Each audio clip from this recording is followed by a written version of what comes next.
O senador Magno Malta fez um desabafo em um vídeo após mais uma visita aos presos políticos que permanecem nos presídios até hoje, a mando do ministro Alexandre de Moraes.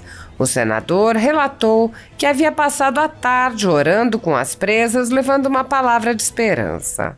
Magno Malta disse: na CPMI tenho lutado muito para que essas duas comissões saiam, comissão para poder ouvir essas mulheres que estão aqui, porque ninguém pode estar dentro de um processo, estar preso e não ser ouvido.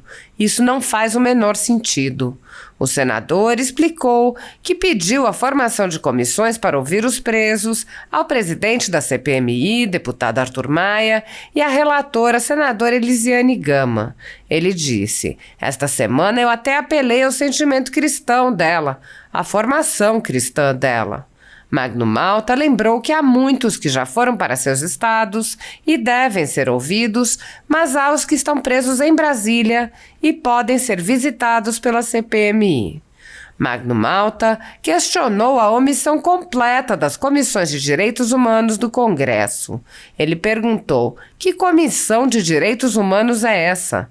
O senador comparou com a atitude de autoproclamados defensores de direitos humanos quando pediram por criminosos e disse: tenho falado para o senador Paim, onde é que está essa comissão de direitos humanos que não vem aqui? Não vem ver essas pessoas, ouvi-las, saber como elas estão. Magno Malta contou os casos de algumas das presas, questionando que crime teriam cometido. O senador respondeu: atos antidemocráticos. Malta fez um apelo aos colegas senadores que ao menos visitem os presos.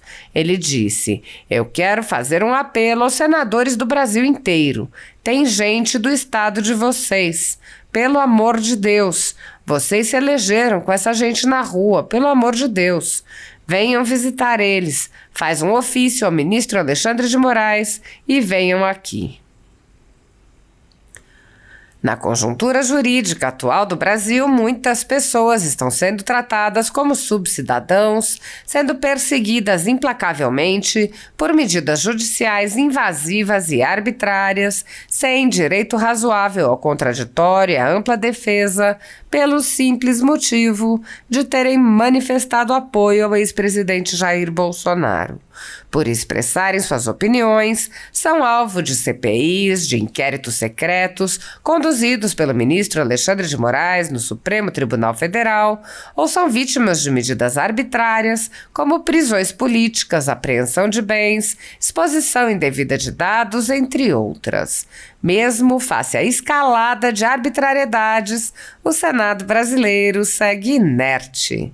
No chamado inquérito do fim do mundo e nos inquéritos dele decorrentes, já houve prisões políticas sem que houvesse sequer indiciamento das pessoas presas, imposição de uso de tornozeleira eletrônica e prisão domiciliar em endereço diferente de onde as pessoas moravam, quebra de sigilo de parlamentares, inclusive de senadores, quebra de sigilo de pessoas e empresas, inclusive de veículos de imprensa, quebra de sigilo do ajudante de ordens do presidente da República, censura de veículos de imprensa, de cidadãos e de parlamentares, bloqueio de redes sociais, de jornalistas, veículos de imprensa, cidadãos e parlamentares, buscas e apreensões em empresas, residências de familiares e gabinetes de parlamentares, proibição de contato entre pessoas que muitas vezes nem se conhecem, proibição a parlamentares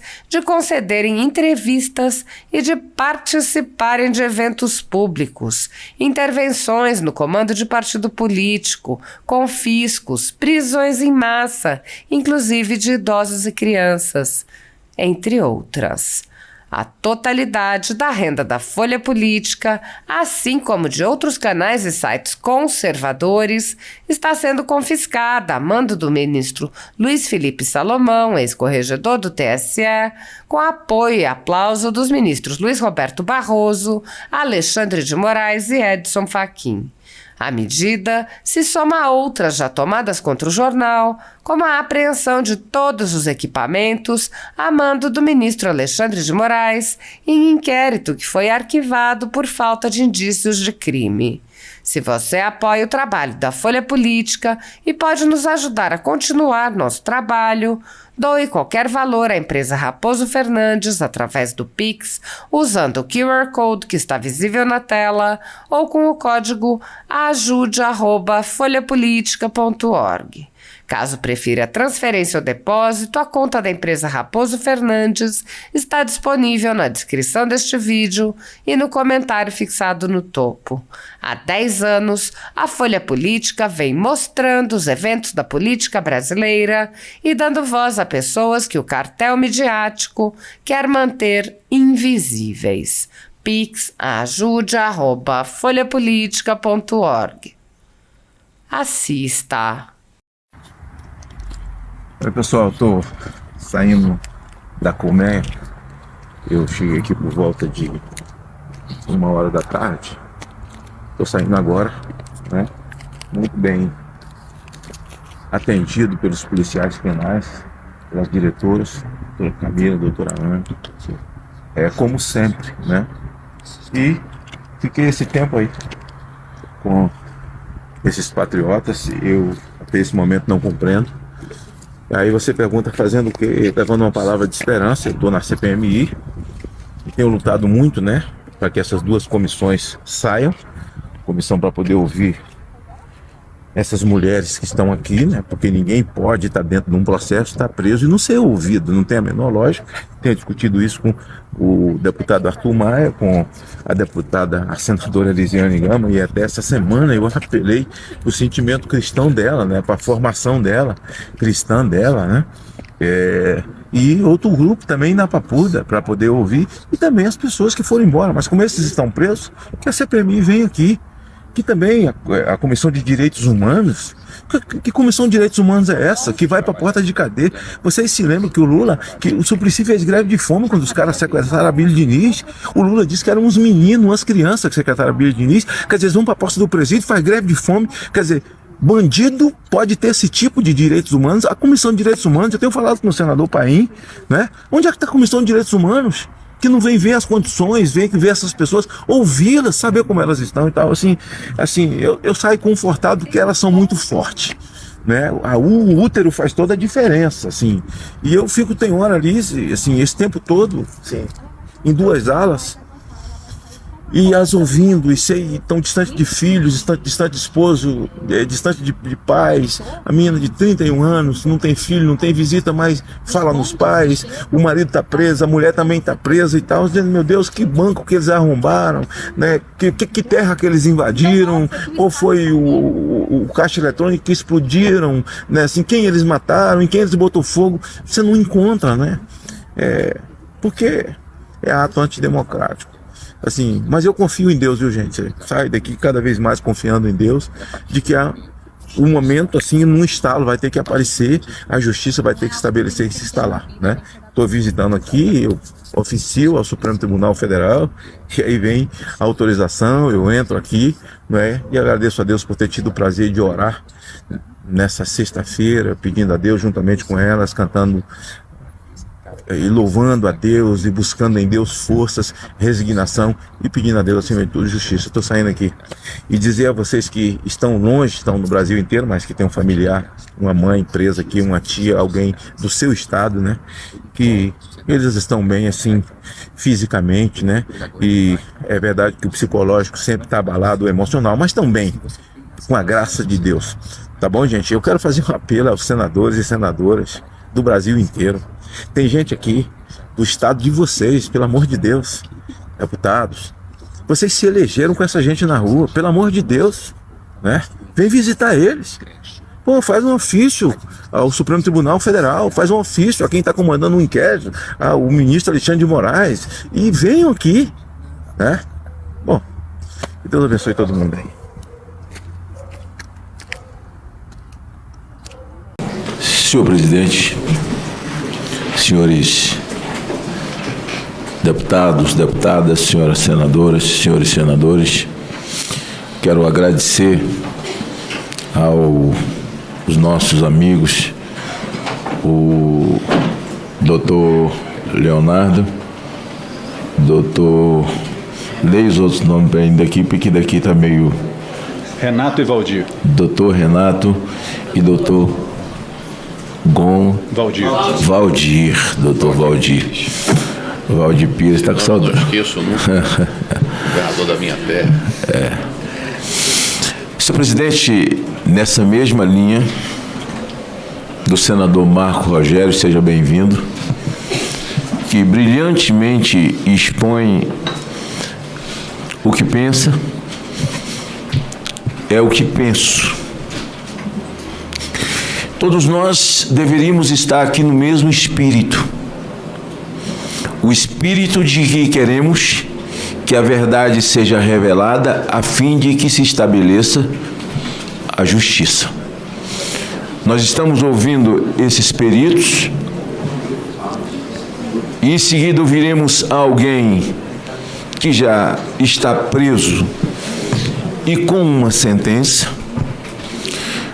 O grande problema de tudo isso é que existe uma narrativa, que essa palavra narrativa, ela é maligna, mal vista e criminosa quando dita por nós. Mas numa afirmação do presidente da República, Maduro, de que você precisa melhorar, manter sua narrativa, melhorar sua narrativa, isso é absolutamente democrático e bonito, deputado Marco Feliciano. Mas não é com narrativas que nós responderemos à sociedade brasileira. O que nós vimos hoje aqui é uma obra de meter inveja a Steven Spielberg. Uma obra futurística de uma montagem a fim de chegar em um personagem, a 2 personagens ou 3 personagens, que cheguem a 10, que cheguem a 100, mas que haja a revelação da verdade sem querer criminar pessoas de forma assodada por conta do seu raciocínio pessoal, de uma interpretação pessoal. O que nós vimos aqui, senhores peritos e os senhores tiveram oportunidade de ouvir, e nada tem a dizer e nem deve sobre o que ouviram, a não ser aquilo que lhes for perguntado, a partir de uma reunião, audiência pública, votada por essa casa, com convidados específicos. Eu tinha acabado de vencer a eleição, que foi muito difícil, porque torciam para que eu não fosse diplomado. A grande luta era para que eu não tomasse posse. E fui desaconselhado a vir para essa reunião, aqui, para essa audiência pública, porque certamente ia complicar a minha diplomação.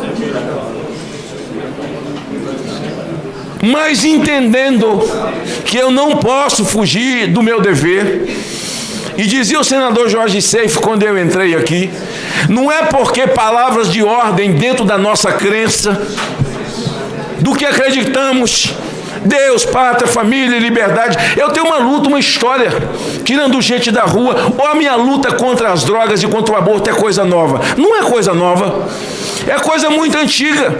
A minha luta de combate a abuso de criança é coisa nova, senadora Elisiane? Não é coisa antiga.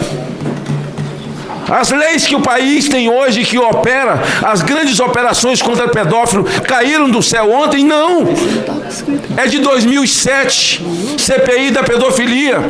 Eu fui lá no seu estado, deputado, com a deputada Elisiana Gama, deputada estadual.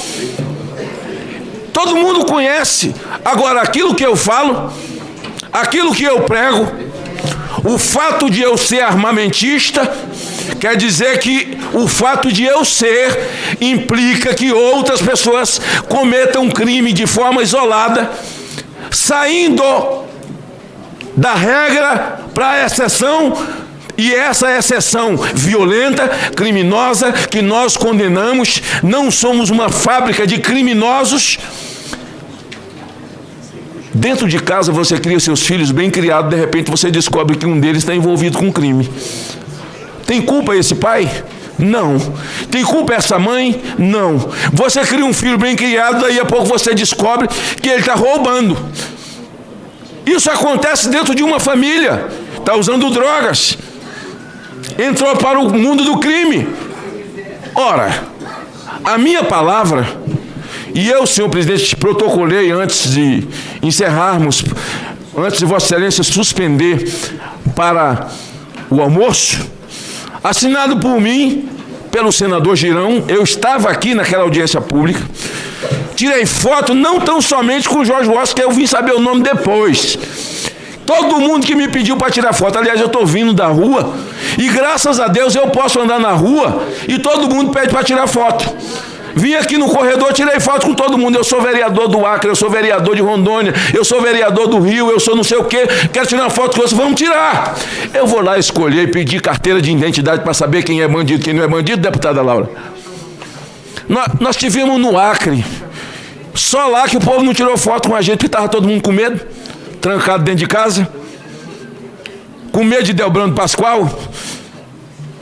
E hoje a deputada Jandira também estava naquela época de Delbrando, uma época de terror que Jorge Viana vivia escondido com a família, escondido assim subterraneamente, porque a morte dele com a família estava estabelecida. E eu fui lá atender a Marina Silva e ao Tião Viana, que foi ao gabinete da CPI pedir, pelo amor de Deus, socorre o Acre. Eu fui para lá sacrificar a minha vida. Foram 5 dias. Polícia Federal até nas esquinas. E descobri o cemitério clandestino do cidadão que cerrava a gente. Eu tenho um papel cumprido com esse país. Eu estou pedindo aqui a quebra do sigilo do Jorge Washington, senadora. Do outro, como é o nome do outro lá? Do Alain. O Wellington. Me encontre nessa quebra. Encontre a senadora Damares. Encontre Girão, combinando alguma coisa com esse cidadão que eu não sei nem quem é. Me encontrem. Porque aí ninguém vai precisar me colocar para a comissão de ética, não, porque eu me renuncio em praça pública. Eu tenho uma história para zelar. E admiro todo mundo que defende o que crê. Eu só não tolero desrespeito. Eu só não tolero ofensas pessoais. Porque o homem é aquilo que ele acredita. E se acredita de fato, merece respeito. Mas eu não sou obrigado a engolir o politicamente correto. E se eu não engulo o politicamente correto, eu sou errado. Eu sou criminoso, eu sou bolsonarista. O cara botou a bomba lá, tem a ver conosco. Pode ser um maluco desse? Pode. Quem o incentivou? Quem pagou? Quem mandou? Com quem ele combinou? Com quem ele reuniu, senador Exalci? Encontrem. Vamos encontrar. E se encontrar mais, que pague. Se encontrar mais, que pague. Por isso, assumir a presidência? Presidente Laura Carneiro. Eu acabei de protocolar, assim como há uma quebra de sigilo que está no inquérito sobre sigilo, sobre segredo de justiça, não impede uma CPI de pedir quebra de sigilo. Viu? No ordenamento de CPI, ela pode tudo, aliás, ela pode tudo, tanto compartilhamento de dados, como ela mesma pedir, deputado Marcos Feliciano. Então, imputar isso a um grupo de pessoas, e eu falo isso como alguém que visita toda semana a Papuda, de alguém que visita toda semana a Colmeia, e eu convido os senhores que têm um coração tão humano, que falam tanto em direitos humanos, que visitem a Papuda. Por que não, deputada Laura? Por que não, nobre relatora? Conhecer a realidade de quem nada fez, nada participou, que não tem qualquer ligação com nada disso, a não ser os seus anseios. Eles têm que ser criminalizados pelo que acredita, pelo que pregam, pelo que sonham. Não, até quem pensa diferente de mim tem o meu respeito. Eu tive 4 anos naquela casa lá e 16 nessa aqui. O meu relacionamento com a esquerda sempre foi respeitoso e da parte deles muito colaborativo com as pautas que eu discuti aqui nessa casa, porque eu só era um. Como é que eu ia aprovar ou impedir algumas coisas com um voto só, deputado? Não tinha como.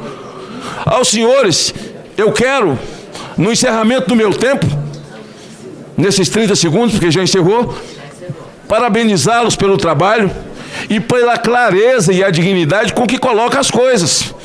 E toda vez que tentam colocar alguma coisa na boca de vocês, vocês percebem e trataram durante o tempo inteiro com lisura e verdade o passo a passo daquilo que os senhores fizeram. Por isso, muito obrigado pela participação e quero dizer a Vossa Excelência que ponha o meu requerimento na próxima sessão. São 48 horas depois, deve ser na segunda-feira ou na terça-feira, para que ele seja votado. Muito obrigado, senhor presidente. Deputado.